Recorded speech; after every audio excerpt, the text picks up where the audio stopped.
Welcome back to Dum-Dums and Dragons, where improvisers who've never roleplayed before journey into the world of Dungeons and Dragons. I am the Grand Wizard Bukaki, your host. Butthole has 2 days left before he's tried as the leader of the Moonites, and his friends have just 2 more days to prepare his legal defense. Alan found their old friend Carmine Falstaff. Quinny tracked down one of the judges, and they've discovered that judge's butler is a Moonite planning to kill them all. What can they do to stop this evil gnome? Find out next on Dum-Dums and Dragons. You dive a little deeper. What you hear beneath it is, kill them. Kill them for the goddess. Kill them for the goddess now. Okay. I'll let you have a surprise round if you want to attack, or you can try and persuade, deceive. What would you like to do? Alan and I don't know Yep, it's what all you. thoughts you're hearing or It's anything. all you, not Peter Baelish. It's just me. Oh, no. Okay. Doorway's still open. You're literally just in the front. I lobby. lean down to him and in Gnomish speak into his ear. The goddess sent me. Roll me a deception check. 27. Holy shit. He drops to one knee and in Gnomish says, "Forgiveness, please, I didn't understand. I understand now. Moonhammer be feared." I say to him in Gnomish, "Rise, brother, for we are indeed brothers." Of course, we are all brothers under the goddess of friendship and flatulence and fun. I just kind of like give him a little fist bump and I say, "I think you know what it is you need to fetch from me. And fetch it now." I do. So he quickly scurries off into the living room. And I turn to my cool buds and I was like, "Okay, guys, holy fuck. Here's what just fucking went down." I close the door behind us. We're inside. Yeah, we're so inside. Okay. And I'm like, I don't have a lot of time to tell you about this, but okay, look, I went into his mind. What? Yeah. It's cool. It's just it's a thing I can do. It's fine. I'm not Peter Baelish. That's how it works. And I realized that he wanted to kill us for the goddess. Oh. And so speaking to him in Gnomish, I said, "The goddess sent me." And he's all like, oh, woof, sorry. But this hammer goddess that your friend made up. Moonhammer. Moonhammer. Yeah. Yeah. This, why? Why? I've been too afraid to ask. Okay, fair. The gnome comes rushing back in with a brand. He says, "So we're finally doing it? We're finally going to brand the justice?" That's not a document. You said we must do what must be done. I've been waiting for word from Stank Floor for days. Stank floor. Yep. Of course you would. Look, now I just want to knock this poor guy out. I don't want to kill him, but I just want to knock him out. Can I do that? Yeah, roll me a melee attack. Alternatively, I believe you have a spell called Thunder Wave, Oh, yeah, I do. which would send off a thunderclap, but it would throw him against a wall if you really want to make this thing happen. Because, you're not super punchy. I'm not. That's my problem. Okay, this may sound awful, but I've got a spell called Speak with the Dead, and if I kill him, I can ask him 5 questions. So what are you going to do? You're cold as ice. He's part of a cult. He's lost already. Okay. I'm going to roll to see. All right, are you trying to stab him? Are you trying to kill him? thunderclapping him? What are you doing? I've got my hand crossbow, Yep. so I'm going to do that. All right. 13. He is wearing typical butlerish armor, which is cloth. He's wearing a shirt. Yeah. Is what you're telling me. It's a very nice shirt. Right, okay. You pop him between the eyes, and as the light in those eyes fades, he looks confused and gently accusing, and the brand falls from his hand. And as he falls to his knees, you can see his lips moving. He's trying to say, moon, and then he falls to the side dead. I think at this point Quinny says, "What the fuck, not Peter? What just happened?" I ignored my 2 companions who are freaking out, but I give him a little wave of my hand. It's all right, I get it. I decide to cast my spell, Speak with the Dead. Okay. So Speak with the Dead takes a little bit of time to cast, but you have secured the door. I turn around and lock the door. Yeah, I was going to say, the guards are probably going to get a little touchy soon, but yeah, you can go ahead and cast that. Okay, so I do that, and I look at Alan, and then I look at Quinny, and I just kind of shrug my shoulders a little bit. Okay. This is one of those point of no return things that we've just crossed the threshold of. So you'll also have to drop your illusion to do this. Okay. I think we're probably okay to do that. Yeah. We just shot a man in the face with a crossbow. So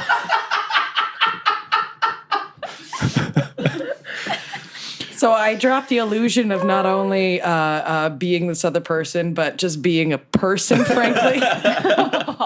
Do you understand?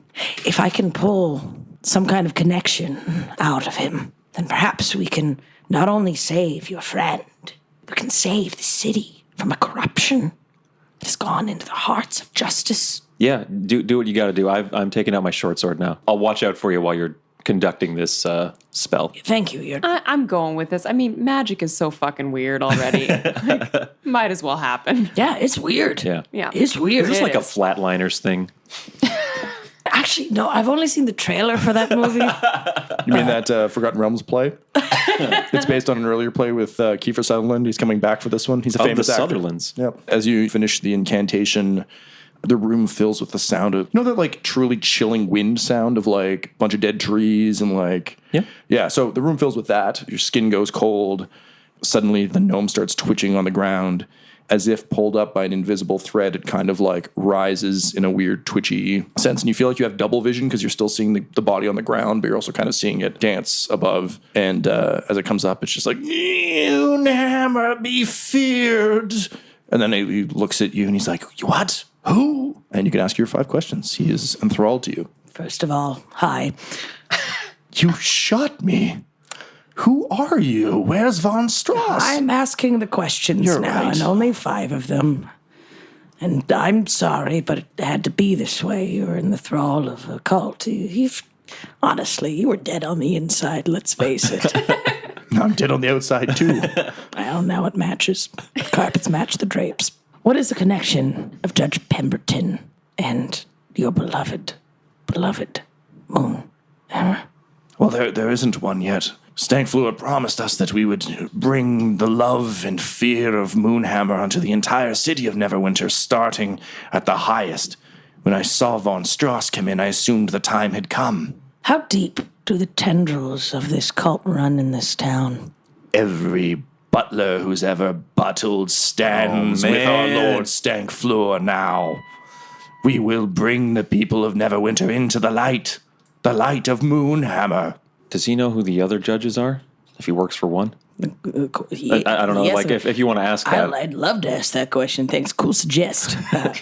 Oh, I hate being yes-anded. Yes, the other 2 judges... This is going to count as 2 answers. The other 2 judges are Clara Similton, who is Judge Hear No Evil, and Dog Findleton, the Norseman. Speak no evil. I'm the dog. Dog with an A and an R. I am the dog. He was see no evil? Speak no evil. Speak no evil. Speak no evil. Yep. So you have, I believe, 1 question remaining. I do. I didn't know mine was a 2-fer. Sorry about that. No, but it was a good one. It was a combo. real good twofer. Do you know why those 2 judges are at odds with each other? Well, everyone knows Pemberton is corrupt as the day is long.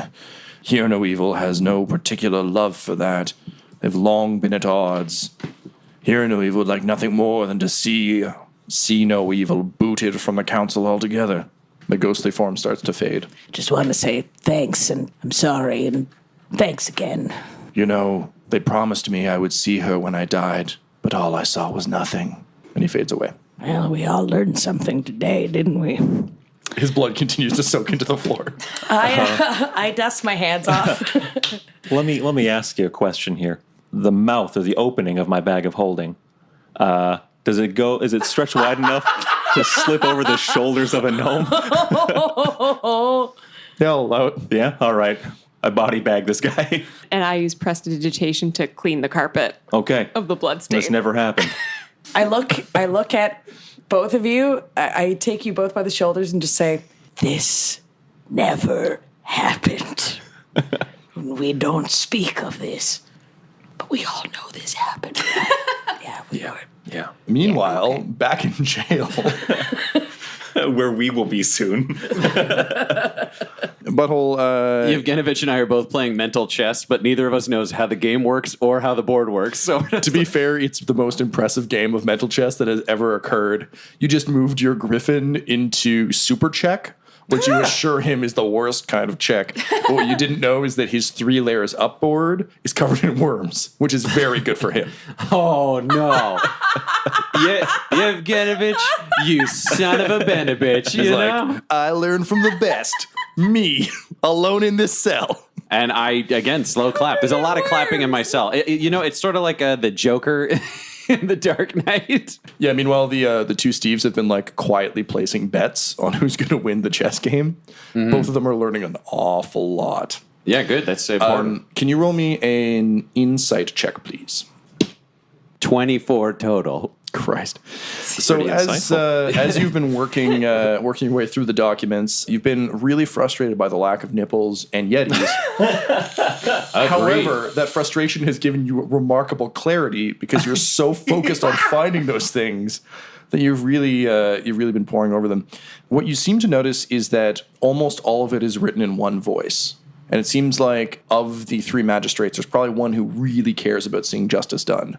There are a few sloppier passages that seem to be written in another hand, but like the majority of the documents seem like they came from one person.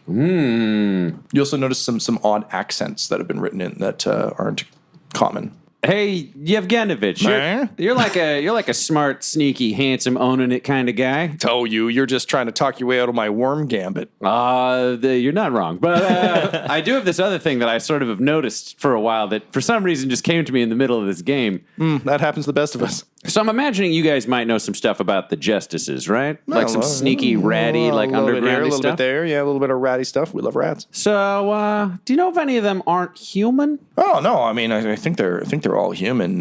From what we understand, one of them only moved to Neverwinter a couple years ago, though, from up north. Ooh, okay. So is that one like the see no evil or the speak I no don't evil? know. We could never figure out who they were. The rats, I gotta tell you, dead rats didn't used to really operate in Neverwinter that much. We used to operate up the coast, but then all of a sudden we get word from our new boss that we gotta move down here. New boss, who's that? Oh, the fucking were-rat Flanerva. Oh man, that sound like so it's a person that turns into a rat? Yeah, well, I mean, she's been gifted with were-rat-anthropy, and, she can occasionally turn into a rat. It's pretty awesome. Wish we could.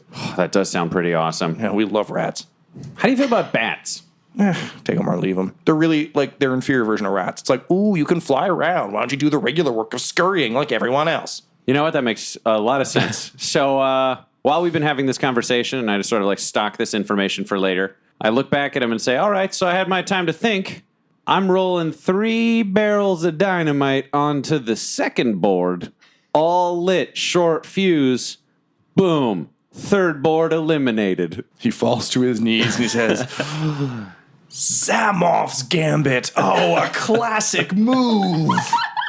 And he's like, oh, well played, sir. Well played. I must think on these things. Hey, I learned from the best.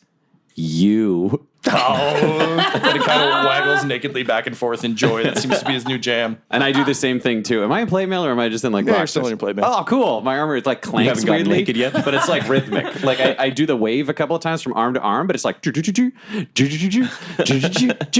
he does a bunch of fun like parachute tricks with his robe where he like throws it up in the air and then runs around under it like a rat squeaking. Yeah, if it was edited well, it'd look like a music video, but from the perspective of Steve and Steve, it's really sad. But in your head, it is flawless. I am so pumped. There are strobe lights. I look over at the Steves and I say, hey, can we take this collar off? I promise, I just want to do some strobe lights with thaumaturgy and you can put it right back on. Look, I'm not the first Steve to work this desk. The previous one fell for that. You know where he is now? Dead. I've never been here before, sir. I don't like your insinuation. I'm just saying, you got to learn from other Steve's mistakes. Dead Steve's mistakes. He spelled it with a silent PH at the beginning and a V at the end. I take a knee and I just like say a prayer for dead Steve because if he's as cool as the other ones, he's pretty cool. He was pretty cool. No, not that cool. He died doing what he loved. taking magical collars off prisoners so they could have a light switch rave. All right, so cut back to the mansion of See No Evil, Judge Pemberton. So you're standing in the hallway. You now have a dead gnome stuffed in your bag of holding. Yep. How are we going to get out if you're not Paladin von Strauss? Well, I will say, okay, well, this escalated. I'm happy to say that. I still am kind of married to the idea that we wait for the judge to come back home, knock him out, steal his clothes, and impersonate him at the court hearing for Butthole. So we've got a guaranteed shoe-in of like, I vote him not guilty. Or perhaps I'm open to suggestions, yeah. for the judge to get back. Now this gnome that we killed, that we Whatever you say, not Pete. this gnome wished to kill him. Perhaps if we prove to him that we have saved his life, then he will owe us a blood debt in turn. He is the corrupt one, I believe. If he's corrupt, I know how to deal with that. Oh, that's true, yeah. If you can be corrupted one way, you can be corrupted another way. We still got 2 other judges for me to do my knockout disguise swappy plan, so I'm open to this. Currently, you're standing in the hallway. Let's take a look. We can look around. While I we're here. really want a Freaky Friday one of these judges. I'll give you that. Okay. I understand dreams. I will tell you, Clara Symington looks a lot like Jamie Lee Curtis, so... Perfect. So does Quinny. It's uncanny. I'll just need to shave and I'll be all set. You're standing in the central hallway. I think the best way to think of this is if Tim Burton had designed a judge's house in one of his less fantastical movies where everything's kind of like through a blue filter and just like depressingly drab but ornate, if that makes any sense. Okay. Oh, yeah. Dark Shadows? Yeah, I'm thinking like Dark Shadows or the beginning of Alice in Wonderland before they go to Wonderland, where it's like... Literally did not see that movie. You know what? You don't need to. Why would I? Yeah. Yeah, I ask myself that question every minute I was watching it. Much, much further after Tim Burton's best before date. Yeah, I think we got that from Planet of the Apes. Yeah. You're kind of in this Burton at his not best hallway. To your left, there's a door that seems to open into a small sitting room. You can see there's some silverware out with like a polishing cloth and stuff. It looks like the gnome was busy polishing silverware in his downtime. Further down the hall, you can see sort of a large set of double doors that are open into a rather spacious dining room. Okay. Which seems to have sort of a large table in it, and that's about all you can see. From the outside, you can tell this is sort of a large square building, so you can ascertain there's some stuff you can't see from here. There seemed to be another door past the sitting room. So that's all to your left. Up ahead on your right, it seems that the small hallway opens up into a large open area with a spiral staircase ascending upward. I'm strutting over there. I'm going to collect that silverware and just throw it all into the bag of holding. When that gnome thought of how he would be buried, he never thought that the silverware he polished would rain down upon his corpse. But here we are. Today's been full of surprises, okay? The living room, it looks functional but unpleasant, if that makes any sense. So, like, all of the furniture, it's like, you know those, like, shitty ornate couches that, by the purest definition of being a couch, are a couch, but, like, they're uncomfortable to sit on. They don't really sit enough people. They're usually, like, wood with some shitty It's fabric. like couches you're not supposed to sit on. Yeah, exactly. But they also aren't really that Looking visually couches. interesting. Yeah. So that's all that's in this room. There's like 2 of those, sort of a large, very stern-looking wooden armchair and a table. Do you guys suppose this speaks to Pemberton's character in any way? I think it speaks to his lack of taste. I mean, if you're gonna go corrupt, the whole point is just to, just fucking get with Just it, go man. nuts. Have Splurge a little. real Corrupt time. the spines of my guests. All right. The guard said he'd be back soon. We've only got a little bit of time. You want to approach him about this kind of stuff? Should we maybe hide away in one of the rooms off to the side so that we're not talking to him in his doorway where there are guards and stuff like that? We can maybe wait for him to get comfortable and come out and speak to him? I don't Just know. kind of go, ha! Let's negotiate. I mean, yeah. Oh, the Springman's Gambit. I mean, should we check out the house, though? I See think if we there's should check out anything- the house. I'd love to check out the house. Possible Yeah. first. But I like the idea of just waiting for him while he's here. It's intimidating. It says, how did we get in here? Doesn't matter. What matters is that we can. It's so interesting to be on this side of the not Peter Baelish kind of mythos. Yeah, like how interesting. I mean, it's pretty interesting. Thanks. I I can Sorry, I can set up an alarm too at the front entrance so that I'll get like a mental ping. But just when you? he enters, yeah. Oh man, that's handy. So we can like kind of go through the house and not worry about being quiet the whole time. I'm loving the mental ping. 'Kay. I think I'm going to head for the spiral staircase myself. What are you two up to? I'll come with you. Yeah, I'd like to. Then I'll Good just idea. sort of sneak around the first floor and see what I can find. Cool. Not Peter Baelish. Can you please roll me, let's say, a perception check, please? 17 total. Excellent. So as you're wandering around the main floor, one thing that seems to strike you as odd is the house doesn't seem very lived in. It seems as though, to Tyler's point earlier about couches that are meant for looking at, not sitting on. I called them looking couches. Yep, that's Looking- that's all where, right, where well, it goes to not Peter. You know what? Sure. Fantastic. I know that's what you would try. Okay, great. Let's move. No, go ahead, please. All right, so not Peter Baelish's accurate description of looking couches. Thank you. You see that the looking couch philosophy seems to extend to pretty much the entire main floor. So it's not really a kitchen; it's more of a looking kitchen. You can see that meals are prepared here, but it feels kind of sterile. You know how like you can sort of tell when a kitchen is like lovingly used. There's signs of wear and tear. This one seems fairly sterile. The dining room, similarly, very basic chairs, a very basic dining room table. It does have a window that looks out over the backyard, but generally it seems like a kind of an unpleasant place. You don't feel like you'd have a particularly warm meal here. And as a corrupt person myself, why would someone making a potentially lucrative investment in construction, the most corrupt business of all? Why? Not Peter Baelish used to work for Bombardier. Oh, let me say, those actually kind of were the salad days. I remember when the idea of a streetcar was just an idea, and it still is.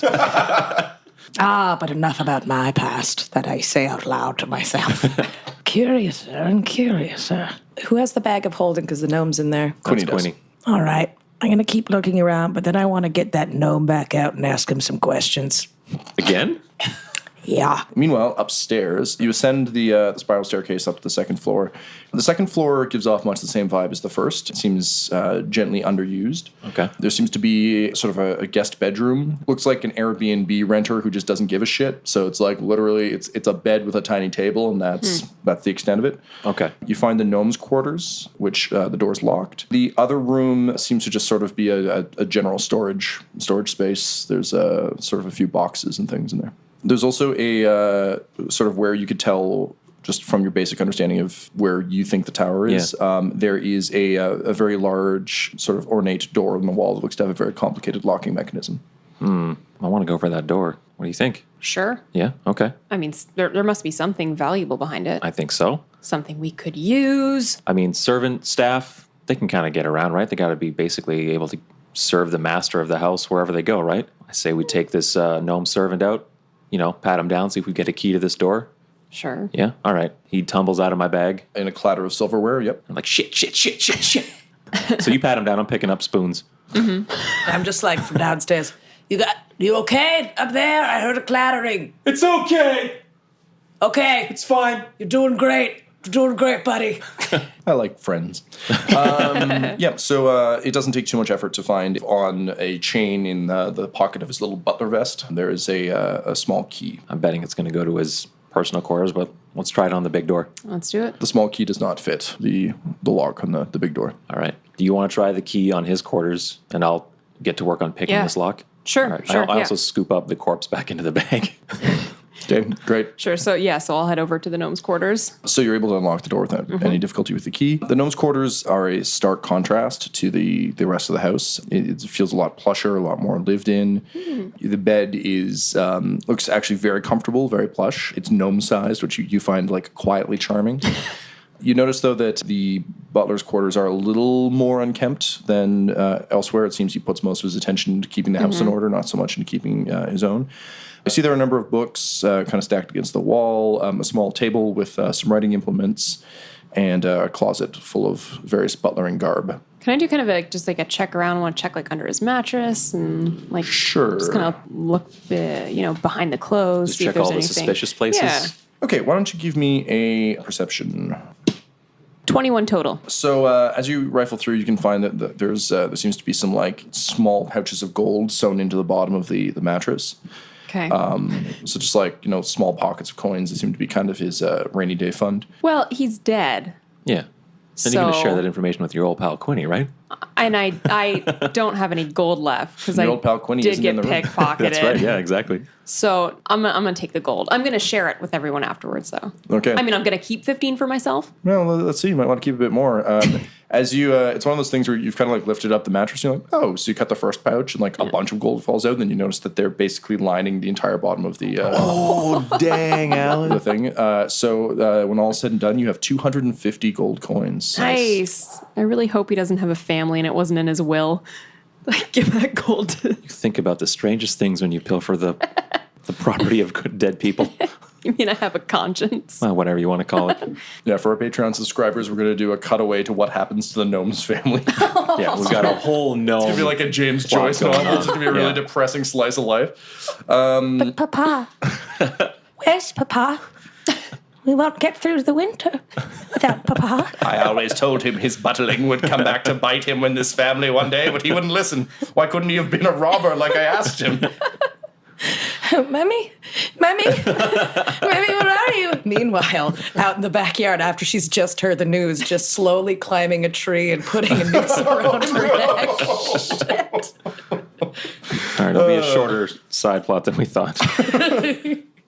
Anyway, meanwhile, back in the house, the only other thing you find is on the desk, there seems to be a letter that smells of a certain perfume you remember from the Upside Down Hat. It seems to be your old pal Fiddlesworth's favorite scent. Oh, interesting. And it just says, stand ready, and that's it. Waste of Okay. paper. All right. It's Carmine's paper. It's fine. Wasteful, that's all I'm saying. All right, I'll head back out. Join Quinny. Cool. Quinny, the good news is, unlike all those weird dwarven doors you found in the Forge of Spells, Yeah. this one seems to be just good old-fashioned, mechanical, just really well-built. It's good to be back in Neverwinter, guys. So I assume you're going to use your thieves' tools. Oh, yeah. So I'm going to need you to please give me a dexterity check. Just straight decks? Yeah. Okay. Total of 17. This is mainly for you to like try and investigate the lock, figure out what's going on. So using your thieves' tools, you start to kind of like pick around inside the lock. You're actually like fairly impressed. It's a pretty brilliant design. It requires a key that the head of the key is able to essentially split apart into different pieces. Oh. You're not sure if it's pickable, but you can certainly try. Do I know the consequences of failing lockpicks on this door? Roll me an insight check, please. 20. Critical.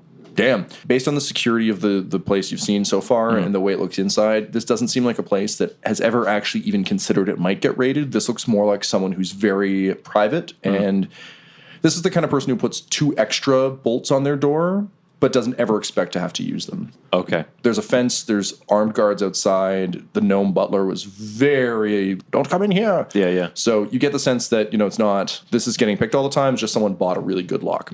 I will try one attempt at picking the lock. I'm going to give you dex. I'm going to give you advantage because you've got thieves' tools and time. Okay. That'll only work on one. You feel like it's going to take a few, since it's a multi-pronged thing, you're basically Okay. going to have to pick each of these. Okay. I'll go until I hit my first wall, my first failure. Okay. And that's when I'm going to back off. Cool. Okay. Just straight dex check again? Yes, please. Okay. Nat 20. Woo! Dang. So you. The lock says, hello, come in. Hello.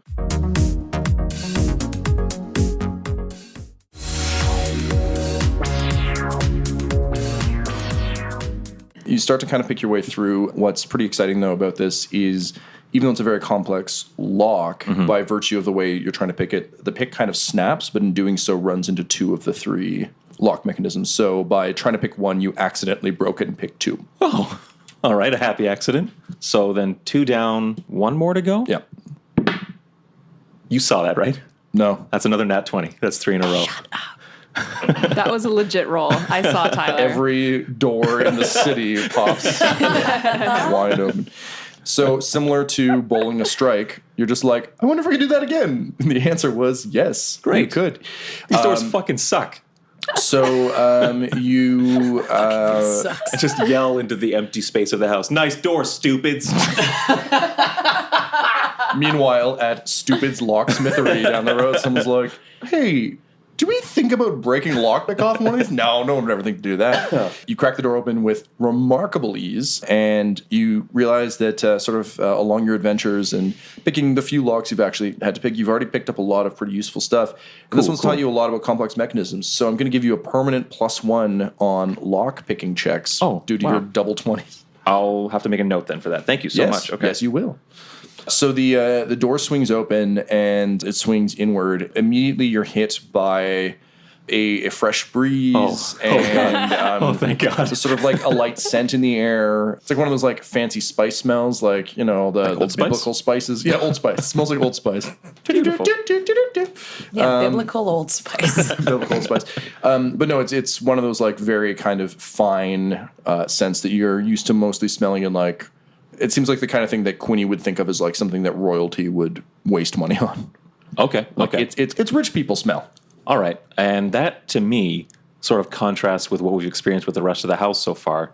The house is pretty stark, not very well lived in. Now someone is basically scenting their hallway with potpourri. Old Spice brand. Looking down the hallway, there's a very fine door at the end of the hallway that's slightly ajar.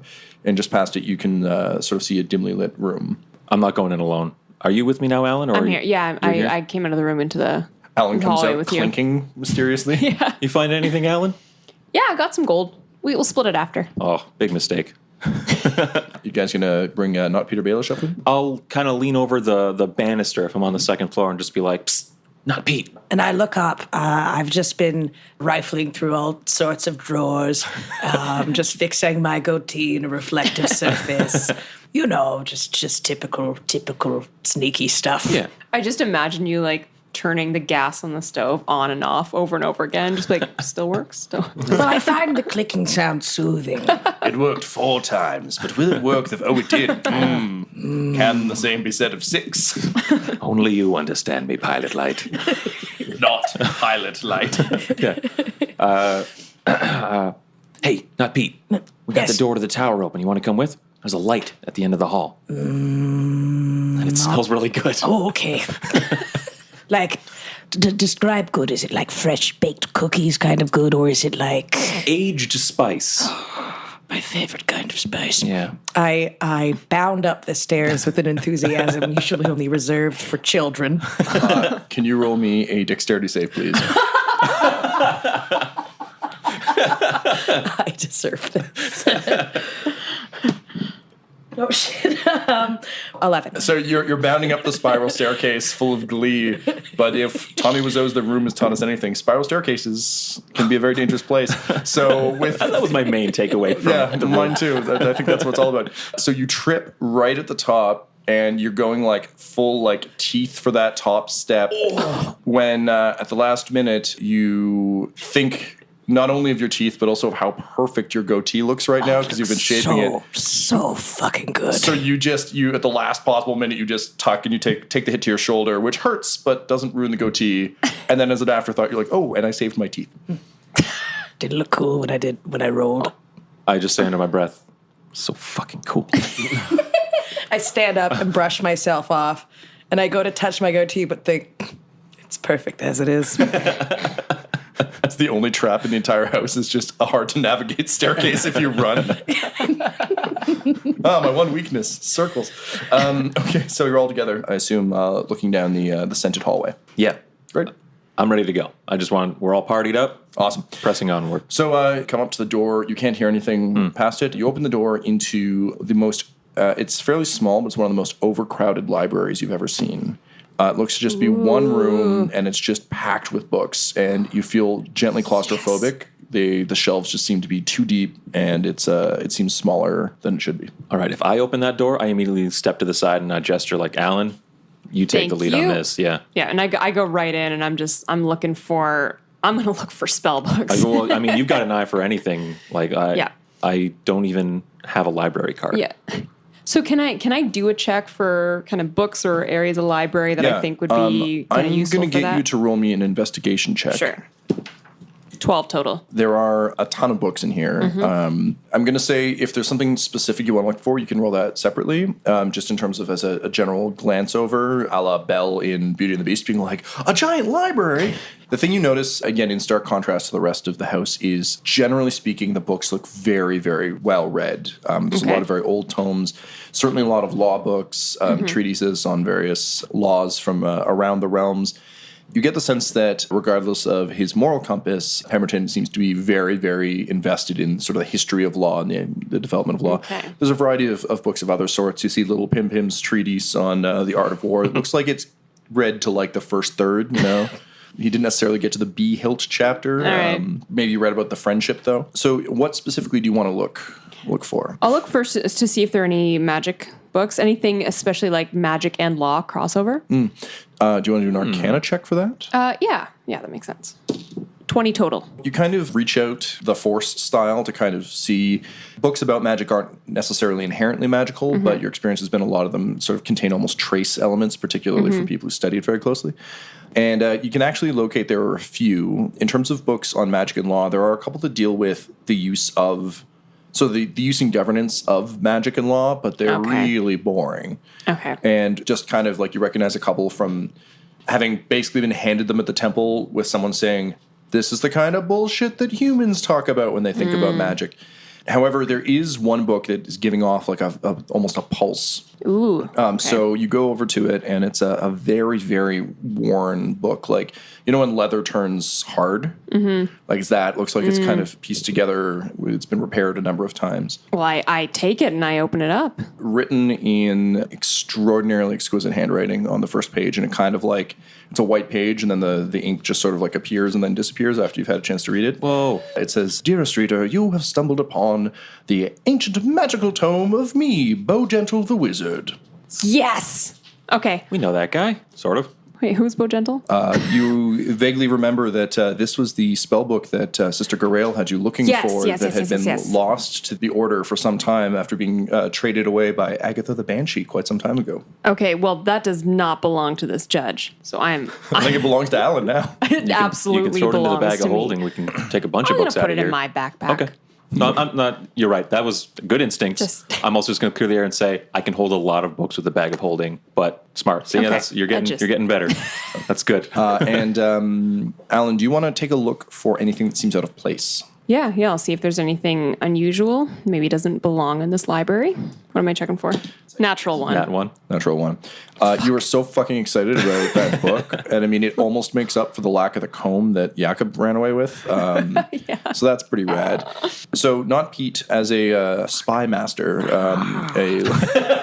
and apparently Hannibal Lecter enthusiast, in a room full of books. Well, I don't know. Is not Peter Baelish a big reader? I would say I'm certainly perceptive and smart enough to have read a number of books in my time, mostly books about crime and doing them. Cool. And being good at them. Yes. So can you roll me a perception check, please?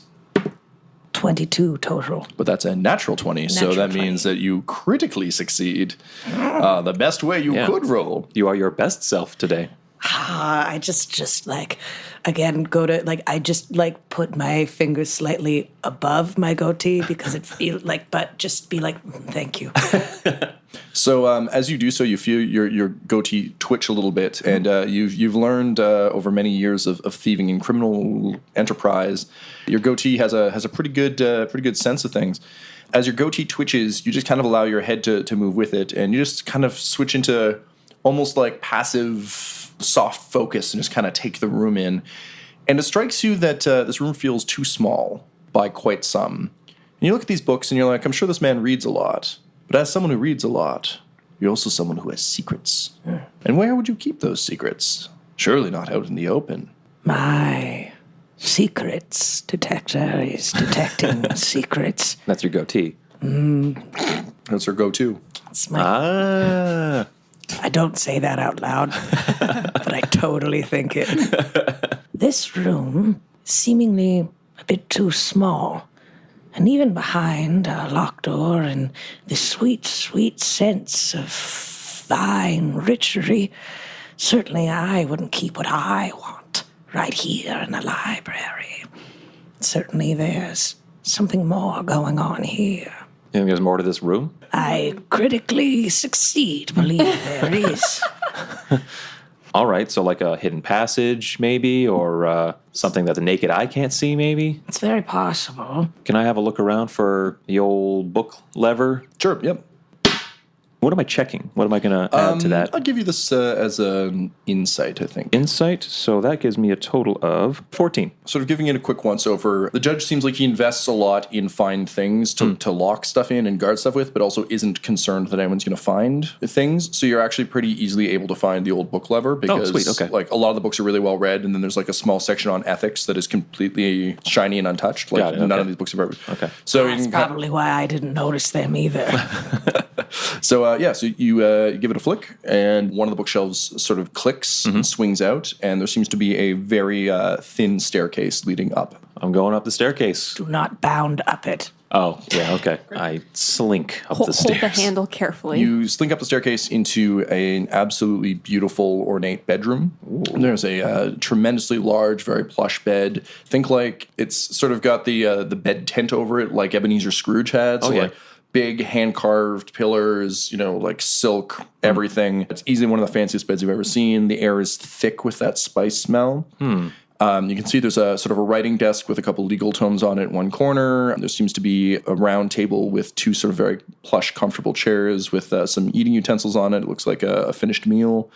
At the foot of the bed is a large, very ornate chest, and next to it is two nightstands with lanterns on either one and a book. I walk up to the chest. I'm going to step in and just do a quick arcana check on it. Yeah, and I'm going to do like any kind of non-magical traps check. So Quinny, roll me a perception, and Alan, roll me an arcana, please. 15 total. The room doesn't feel magic to you at all. Again, you get the sense that this guy doesn't put a whole lot of stake in magical things. That's a 16. There doesn't seem to be any exterior traps on the chest. However, when you're looking through the keyhole, you notice that the lock mechanism does seem to be odd. And you're not sure whether that's a trap or whether it's just another multi-key thing, but it's unlike anything you've seen.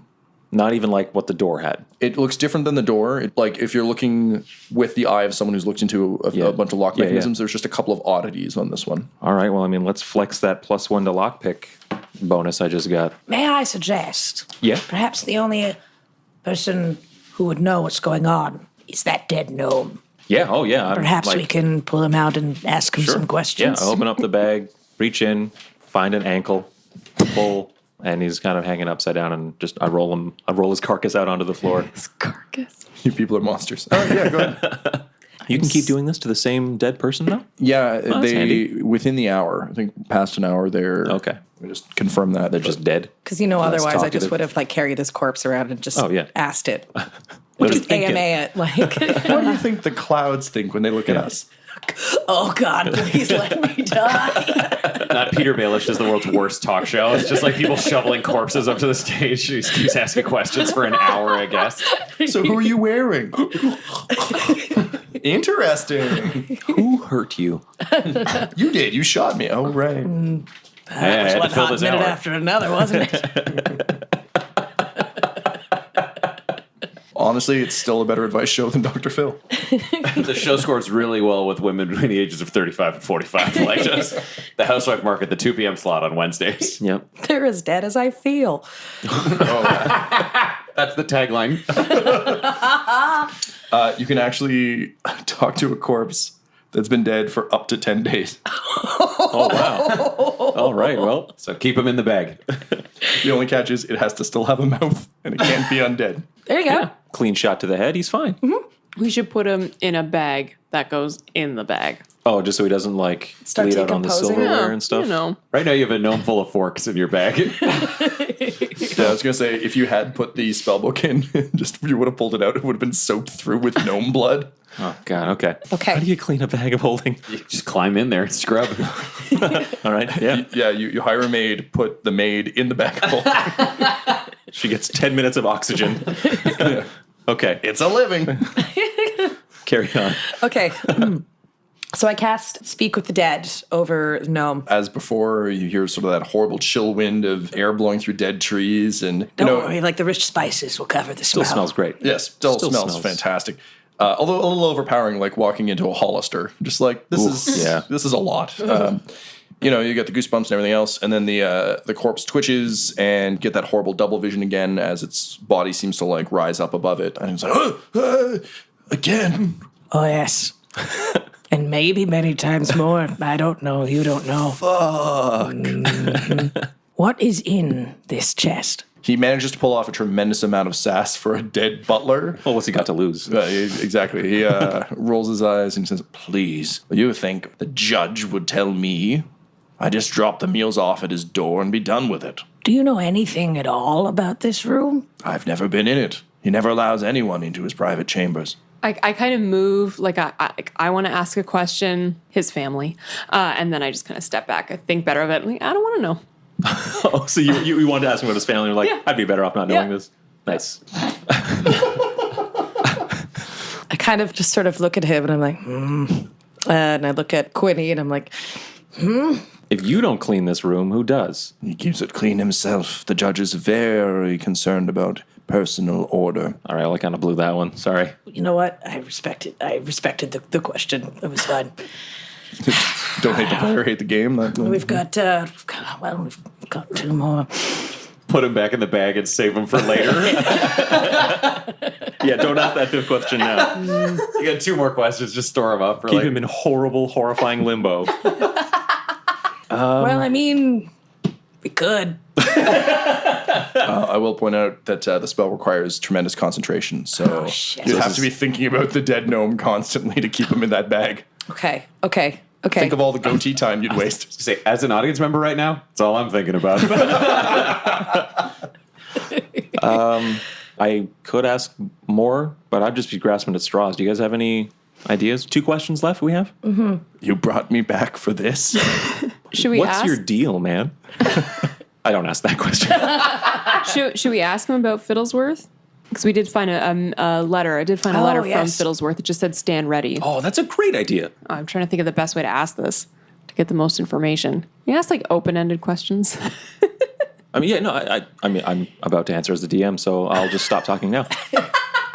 You can. He doesn't have to answer them in any satisfying way. Really, he's like, you don't have like a truth serum on him or anything. He's so far answered your questions largely because he's dead and doesn't really see any reason not to. Okay. So yeah, you can ask open questions if you want. Okay. Take it out, like So- show it to him. Preface this by I didn't take the letter. I'll preface this by saying okay. that I saw this letter. I'm really sorry I did go into your room. I just want to. I'm so sorry. I knew I should have made the bed this morning. I did see a letter from Fiddlesworth. Shit, what's Got a Fiddlesworth's different name? Stink. You know that Stink boy. that elf guy, leader of the Moon Knights. I'm hitting my forehead. You're remembering the name? Oh, Yes, boy. I remember his name. This is bad. I really don't You remember know, his for name. people who have the uncanny ability to revive the dead, you sure are bad with details. Yes, no longer shall we, the buttling class, be forced to buttle for people who don't appreciate us and our talents. No more will we be regulated to side rooms, not as plush or as spice-smelling as others. Soon we shall rise up in the name of Moonhammer and make them fear us. At least that's what I was promised. Okie dokie. All right, thanks, buddy. I am not your buddy. So do you have a family? When I was a young gnome, I met the most beautiful woman in my village, and we got married, but the only way I could raise the funds to keep her and our new child alive was to buttle fuck. here in Neverwinter. That's the beginning of the novel I was writing about my hypothetical family. I died the way I lived, alone. And then he fades into mist. Well, put him back in the bag. Bag him up. This episode of Dum Dums and Dragons features the voices of Ryan LaPlante at the Ryan LaPlante on Twitter, Tyler Hewitt at Tyler_Hewitt on Twitter, Laura Hamstra at EL Hamstring on Twitter, our special guest, and our DM Tom McGee at McGeeTD on Twitter. This episode's sound was edited and mixed by Laura Hamstra, and Dum Dums and Dragons artwork is by Del Borovic, who can be found at delborovic.com. Our theme songs are And Now for That Massive Coronary and Skipping Through the Orchestra Pit Part 1 by Peter Gresser, and our ad music is No Control and Chiefs by Jazzar, DUMHZZAR, all available at freemusicarchive.org. When it comes to Dum Dums and Dice, you can visit our website at dumdumdice.com. Our Twitter and Instagram are at dumdumdice, and on Facebook at facebook.com/dumdumdice. But most importantly, we've got merchandise at redbubble.com/people/dumdumdice, or you can join our Patreon at patreon.com/dumdumdice. That's DUMBDUMBDICE. And tune in next week for more Dum Dums and Dragons.